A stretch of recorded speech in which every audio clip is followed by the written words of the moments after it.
The divorce papers felt like ice in my hands. I stood there in the middle of Grandpa Robert's living room, surrounded by 30-plus members of the Johnson family, all staring at me with wide eyes and open mouths. The annual family reunion had just turned into my personal nightmare. "Well, Rachel," Jessica said with that fake sweet smile of hers, "I thought it was time you finally got the message. Michael wants to move on properly now." My ex-husband stood behind his new girlfriend like a coward, not even looking me in the eye. 3 years since our divorce, and he still found new ways to humiliate me. But doing it here? In front of his entire family? At the reunion where I'd been coming for 15 years? My hands shook as I looked down at the legal documents. Final dissolution of marriage was printed in bold letters at the top. But we were already divorced. What was this about? "It's about custody, dear," Jessica continued, reading my confusion. "Michael thinks Emma would be better off with us full-time. You know, in a stable home environment." The room went dead silent. Even the kids playing in the corner stopped their games. Aunt Margaret gasped. Uncle David's jaw dropped. Grandma Linda put her hand over her heart. That's when I heard it. Laughter. Not just any laughter. My 13-year-old daughter Emma was laughing. Actually laughing. While this woman tried to destroy our lives in front of everyone. "Emma," I whispered, shocked. "This isn't funny." But Emma kept laughing, wiping tears from her eyes. She looked at Jessica with this strange smile I'd never seen before. It wasn't a happy smile. It was the kind of smile that made my stomach flip. "Oh, Jessica," Emma said, her voice carrying across the silent room. "You're really something else." Jessica's confident expression flickered for just a second. "Excuse me?" Emma tilted her head, still smiling that scary smile. "I mean, you have some nerve talking about stable homes and proper families. Emma, what are you doing?" Michael finally spoke up, looking nervous. My daughter ignored her father completely. She kept her eyes locked on Jessica. "Mom, should I show everyone what they were doing in Grandpa's office?" The silence that followed was so complete, I could hear the old grandfather clock ticking in the hallway. Jessica's face went from confident to confused, to something that looked like panic. "What are you talking about?" Jessica's voice came out higher than usual. Emma pulled out her phone. Her fingers moved across the screen like she was looking for something specific. "Oh, you know exactly what I'm talking about." I watched Jessica's face drain of all color. Her hands started shaking. She looked around the room like a trapped animal. "Emma, put that phone away," Michael said, but his voice sounded weak. "Why, Dad?" Emma asked innocently. "Don't you want to see what your girlfriend was doing while you were outside grilling burgers?" Uncle David suddenly stood up from his chair. His wife Karen looked between him and Emma with growing alarm. "Now wait just a minute," David started to say. "No, Uncle David," Emma interrupted. "I think everyone should wait and see this." Jessica grabbed Michael's arm. "We should go. This is ridiculous. The child is obviously making things up." But Emma held up her phone so everyone could see the screen. "Am I making this up, Jessica?" I couldn't see what was on the phone from where I stood, but I could see Jessica's reaction. She looked like she might throw up. Her grip on Michael's arm tightened.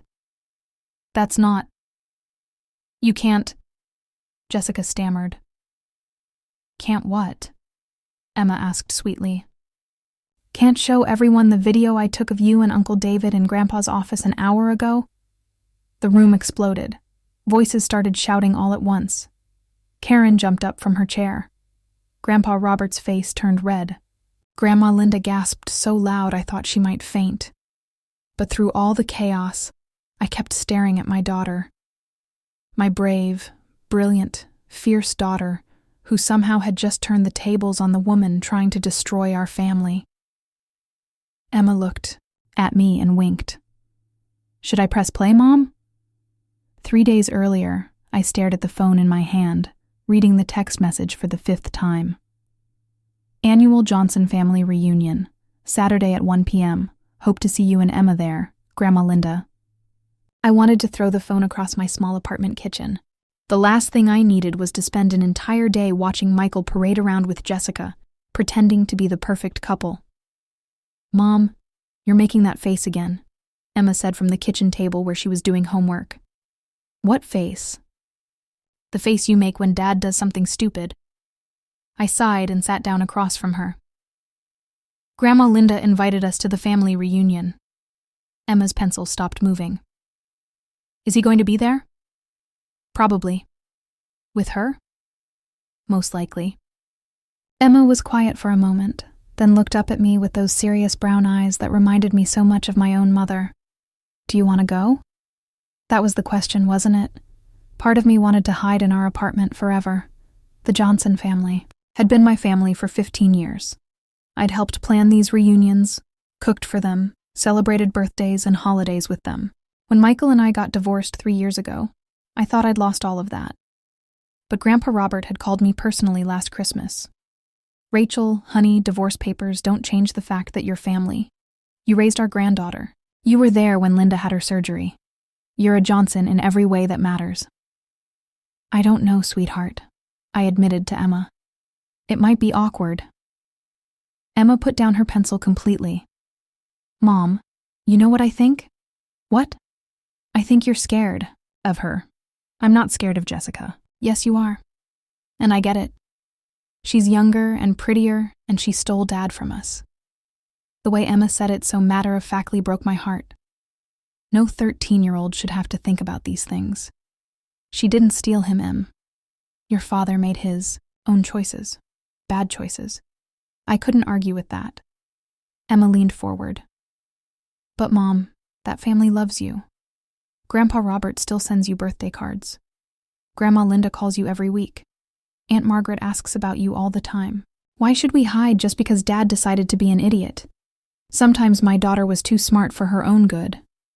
Besides, Emma continued, I want to see my cousins, and I want to see Jessica try to fit in with our family. Emma? What?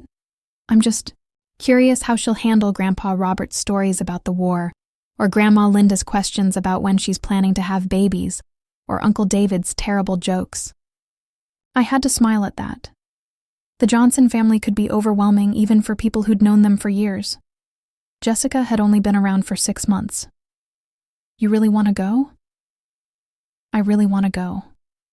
And I want you to wear that blue dress that makes you look amazing. The blue dress is too fancy for a family barbecue. Mom, Emma gave me a look. Trust me on this one. That night, I lay in bed thinking about the reunion.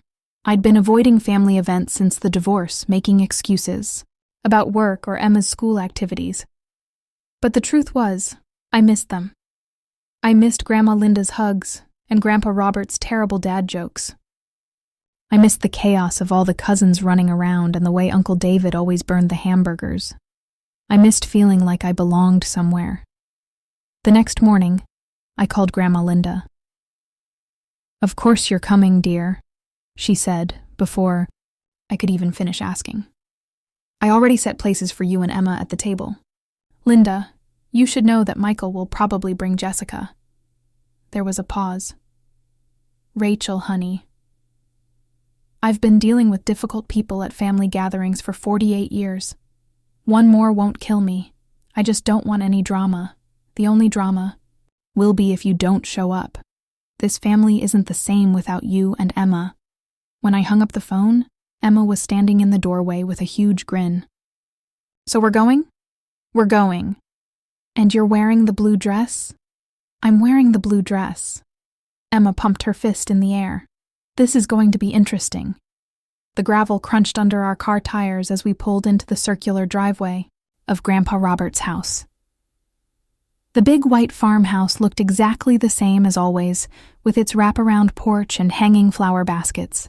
Cars were already parked everywhere.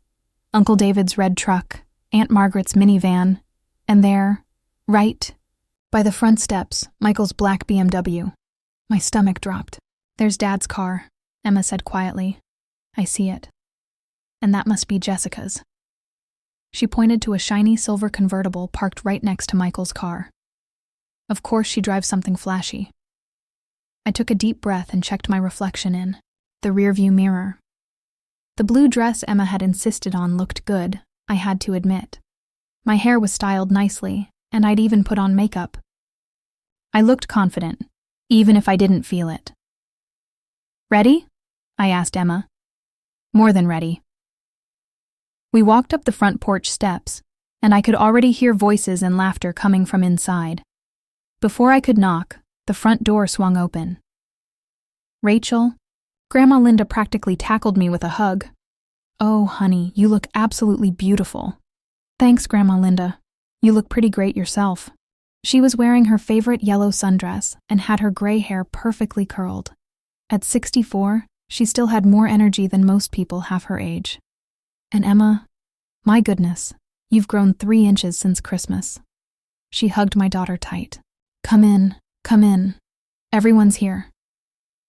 We walked into the living room, and I immediately spotted Michael standing by the fireplace. He was wearing khakis and a polo shirt, looking relaxed and happy. Next to him stood Jessica. I had to admit she was beautiful. Long blonde hair, perfect makeup, wearing a white sundress that probably cost more than my monthly grocery budget. She looked like she'd stepped out of a magazine. "Rachel!" Grandpa Robert's booming voice filled the room. He walked over and gave me one of his famous bear hugs. "There's my favorite nurse. How are you, sweetheart?" "I'm good, Grandpa Robert. Really good." "And Emma, come here and give your old grandpa a hug." As Emma hugged her grandfather, I noticed Jessica watching us. Her smile looked painted on, and her eyes were calculating. She whispered something to Michael, who glanced over at us and then looked away quickly. "Rachel, you remember Jessica," Michael said, walking over with his girlfriend. "Of course." "Hello, Jessica." "Hi, Rachel." Jessica's voice was sweet, but there was something sharp underneath it. "You look nice." The way she said nice made it sound like an insult. "Thank you. You look lovely too." Jessica smiled wider. "Thank you. Michael bought me this dress last week. He has such wonderful taste." I felt Emma tense up beside me. My daughter had always been good at reading people, and she clearly didn't like what she was hearing. "Mom, can I go find the other kids?" Emma asked. "Of course, sweetheart." As Emma walked away, Jessica moved closer to me. "It must be so hard for you, coming to these family events. I mean, now that Michael and I are together." "Actually, it's wonderful to see everyone. This family means a lot to me." "Oh, I'm sure it does. But things change, don't they? People move on." Before I could respond, Aunt Margaret appeared at my elbow. "Rachel, I've been waiting for you to get here. I need your opinion on something in the kitchen." I followed Aunt Margaret, grateful for the rescue. In the kitchen, she handed me a glass of lemonade and shook her head. "That girl has been here for 25 minutes, and she's already rearranged Linda's flower arrangement and suggested we change the menu for next year. She's just trying to fit in." "Honey, I've been coming to these reunions for 30 years. That girl isn't trying to fit in. She's trying to take over." Through the kitchen window, I could see Emma talking to her cousins by the pool. She looked happy and relaxed, which made me feel better. "Don't let her get to you," Aunt Margaret continued. "We all know who really belongs in this family." But as I watched Jessica through the doorway, laughing loudly at something Uncle David said, and touching Michael's arm possessively, I had a feeling this was going to be a very long day. The afternoon sun was getting hot, and I was tired of watching Jessica work the crowd like she was running for mayor. She'd spent the last hour telling everyone about her amazing job in real estate and how she was helping Michael reach his full potential. Every time she said something like that, she'd glance at me with this smug little smile. I needed a break. "I'm going inside to cool off for a minute," I told Aunt Margaret, who was sitting next to me on the porch. "Good idea. It's getting pretty warm out here." I walked through the living room, which was empty now that everyone had moved outside for the barbecue. The house felt peaceful and quiet, a nice change from all the chatter and Jessica's fake laughter. I was heading toward the kitchen for some water when I heard voices coming from down the hallway. Grandpa Robert's office was at the end of the hall, and the door was slightly open. I could hear people talking inside, but I couldn't make out the words. Maybe Grandpa Robert was showing someone his old war medals again. He loved telling stories about his time in the Navy. But as I got closer, I realized the voices didn't include Grandpa Robert's deep, familiar tone. These were younger voices, a man and a woman.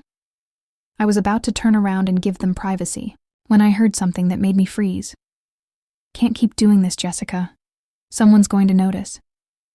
That was Uncle David's voice. What was he doing in Grandpa's office with Jessica? "Relax, David. Michael's outside playing with the kids. He has no idea." My heart started beating faster. What did Michael have no idea about? I knew I should walk away. This was none of my business, but something in Jessica's tone made me stay. She sounded different than she had outside. Less sweet, more calculating. "This is crazy," David said.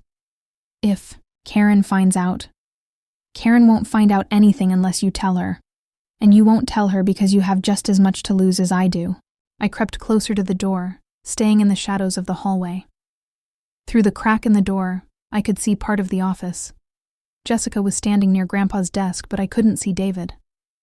"I never should have started this," David said, and his voice sounded stressed. "But you did start it, and now we're both in it. Jessica, I'm married. I have kids. This was a mistake." Jessica laughed, but it wasn't the fake sweet laugh she'd been using all day. This laugh was cold. "A mistake? David, you've been texting me for months. You're the one who suggested we meet up today while everyone was distracted." My mouth fell open. Uncle David and Jessica?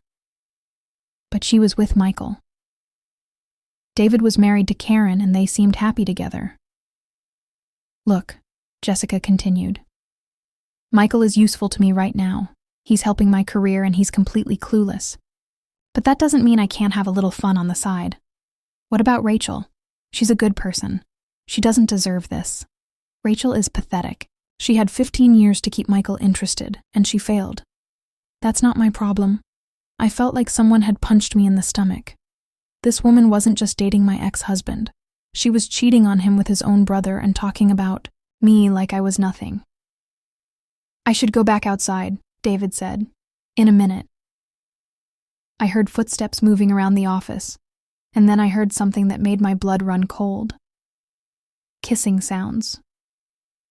They were kissing in Grandpa Robert's office while the entire family was outside. I backed away from the door as quietly as I could, my mind racing. Should I tell Michael? Should I tell Karen? Should I confront them? As I stood there trying to figure out what to do, I heard light footsteps coming down the hallway from the other direction. I turned to see Emma walking toward me. "Mom, what are you doing?" I whispered, pulling her away from the office door. But Emma had sharp eyes and good hearing. She looked toward the office, then back at me with a confused expression. "Is someone in Grandpa's office?" Before I could answer, we both heard Jessica's voice clearly through the door. "God, David, you're so much more exciting than your boring brother." Emma's eyes went wide. She looked at me, then at the office door, then back at me. "Mom," she whispered, "is that Jessica in there with Uncle David?" I nodded, not trusting my voice. Emma's expression changed from confusion to something I'd never seen before, something determined and a little scary. "Stay here," she whispered, pulling out her phone. "Emma, what are you doing?" But my daughter was already creeping toward the office door. Her phone held up like she was recording something. The rest of the afternoon felt like I was walking through a dream. Emma and I went back outside, but everything seemed different now. I watched Uncle David rejoin his wife Karen by the pool, acting like nothing had happened. Jessica appeared a few minutes later, touching up her lipstick and sliding her arm around Michael's waist. I felt sick. "You okay, Mom?" Emma asked quietly, as we sat at one of the picnic tables. "I'm fine, sweetheart." But I wasn't fine. I kept thinking about what Jessica had said about me being pathetic, about how I'd failed to keep Michael interested. The words played over and over in my head like a broken record. "Dinner time," Grandma Linda called out, and everyone started moving toward the big dining room. The Johnson family dinner table was legendary. Grandpa Robert had built it himself 40 years ago to seat 20 people. Tonight it was packed with aunts, uncles, cousins, and kids. I found myself sitting between Emma and cousin Jake, directly across from Michael and Jessica. Perfect. "So, Jessica," Aunt Margaret said as we passed around the mashed potatoes, "tell us about your family. Are they from around here?" "Oh, my family's from California," Jessica said, cutting her steak with precise movements. "My father's a surgeon, and my mother's an interior designer. They're very successful." "That's nice," Grandma Linda said politely. "Yes, they always taught me to aim high. Never settle for less than you deserve." Jessica glanced at me when she said this. "I think it's so important to have standards." Emma's fork stopped halfway to her mouth. I put my hand on her leg under the table, trying to keep her calm. "Standards are important," Grandpa Robert agreed. "But so is loyalty and kindness. Those things matter more than money or success." Jessica smiled sweetly. "Of course, though I think it's possible to have both, don't you? Success and good values?" "Absolutely," Michael said, looking at Jessica like she'd just said something brilliant. "Jessica's really helped me see things differently. She's motivated me to work harder, be better." "That's wonderful, dear," Grandma Linda said, but I could hear the strain in her voice. "Yes, it's amazing what the right person can do for you," Jessica continued. "Sometimes people get comfortable in relationships and stop trying. They let themselves go, stop growing. It's so sad when that happens." The table got quiet. Everyone knew she was talking about me. "I think," Emma said suddenly, "that some people are just really good at pretending to be something they're not." "Emma," Michael warned. "What?" "I'm just saying that sometimes people seem perfect on the outside, but they're actually really different when nobody's watching." Jessica's smile flickered for just a second. "That's very wise for someone so young." "I learn a lot by watching people," Emma said innocently. "You'd be surprised what you can see when people think nobody's paying attention." I squeezed Emma's leg harder. She was playing with fire. After dinner, everyone gathered in the living room for dessert and coffee. This was usually my favorite part of the reunion, when everyone relaxed and told stories and laughed together. But tonight felt different. "Actually," Jessica said, standing up suddenly, "Michael and I have something we wanted to share with everyone." My stomach dropped. Michael looked surprised, like this wasn't planned. "Jessica, maybe we should wait." "No, honey, this is perfect. We're all family here."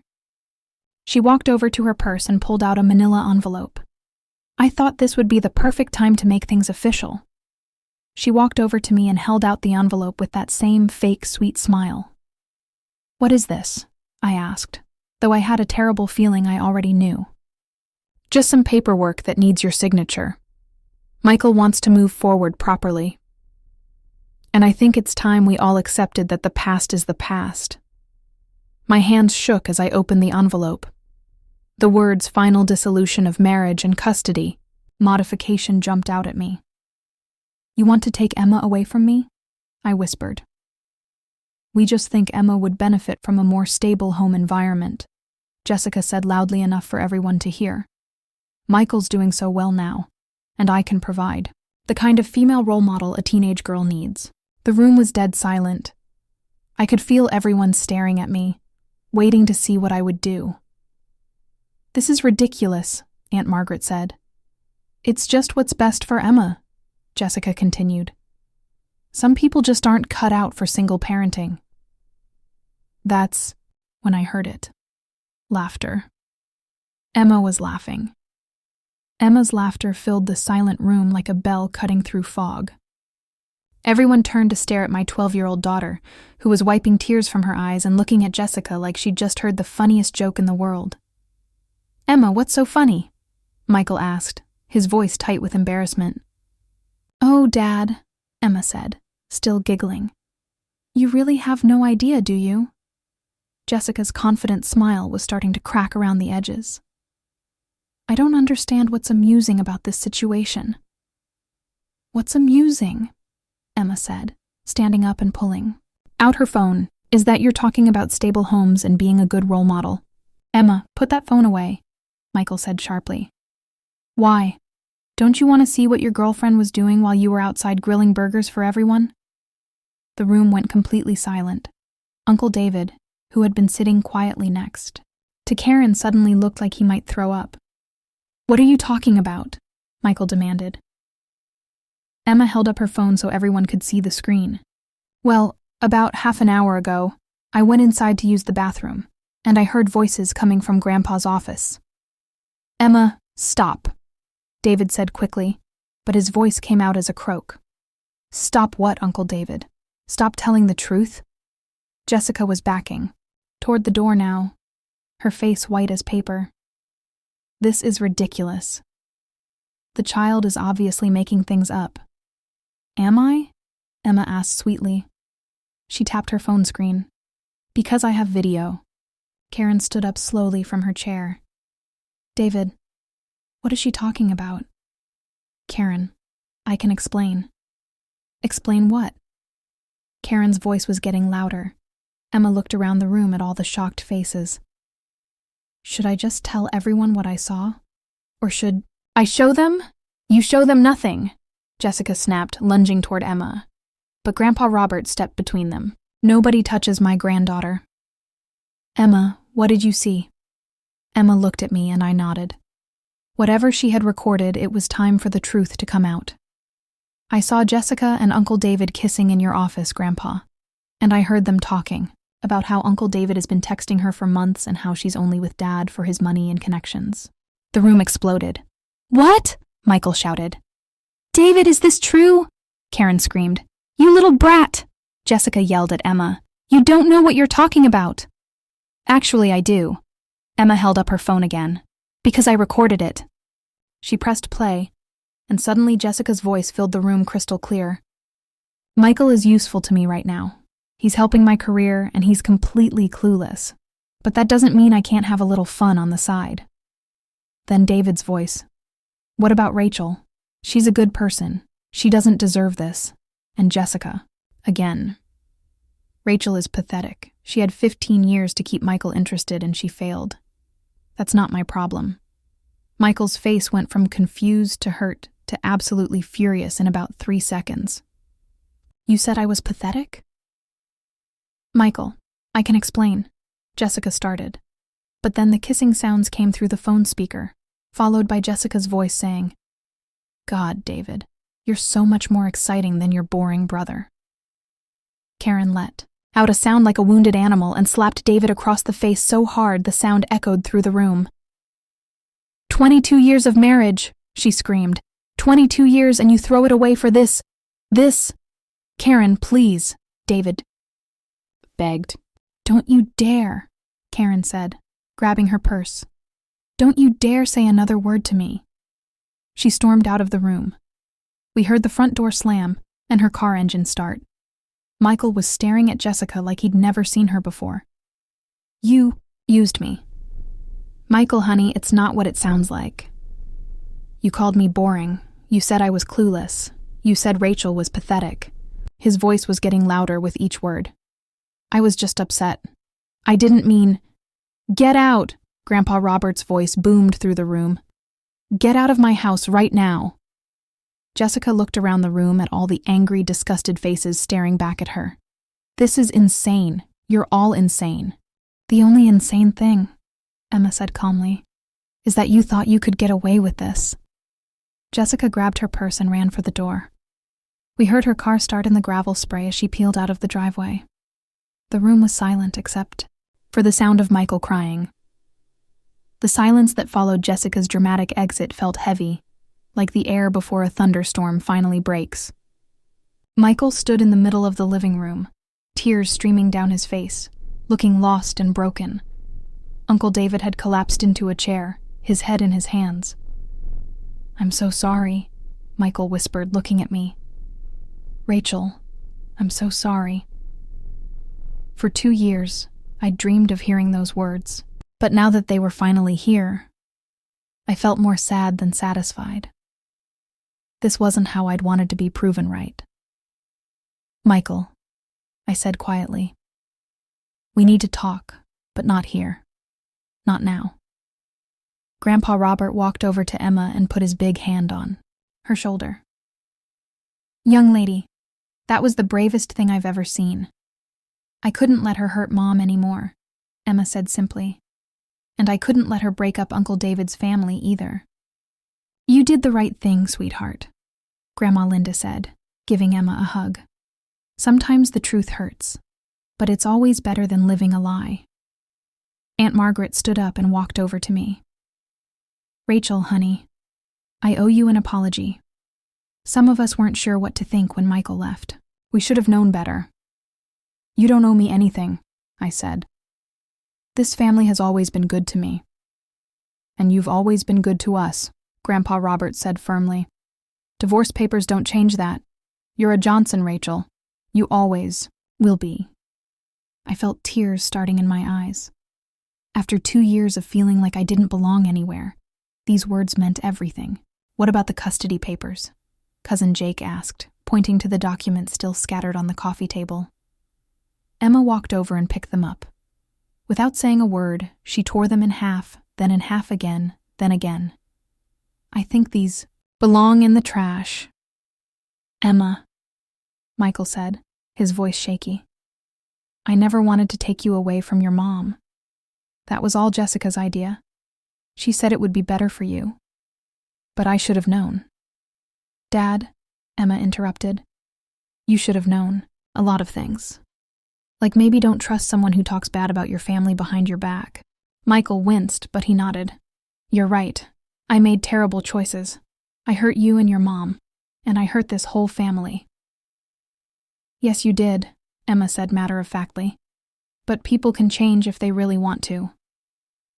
Uncle David finally looked up from his chair. His face was red and blotchy from crying. "I need to go find Karen. I need to try to fix this." "David," Grandpa Robert said sternly, "you better do more than try.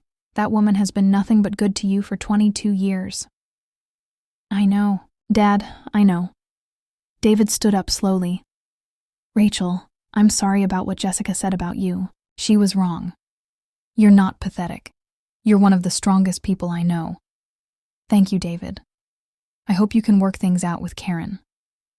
After David left to chase after his wife, the family slowly started to relax. The little kids went back to playing.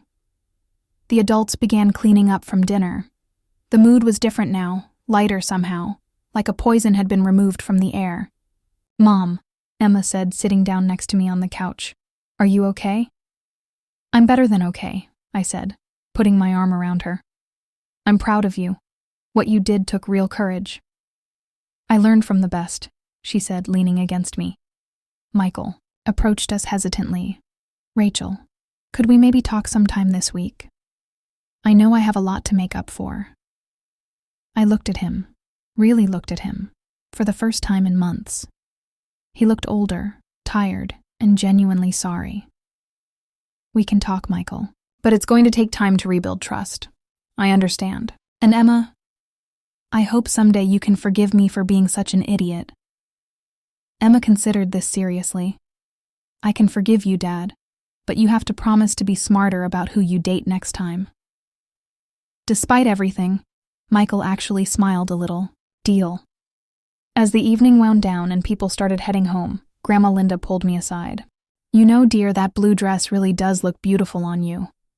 I laughed, remembering Emma's insistence that I wear it. Emma picked it out. "That girl has good instincts about everything."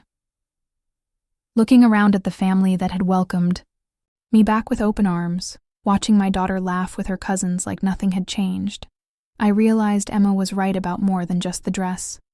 Sometimes the truth really does set you free.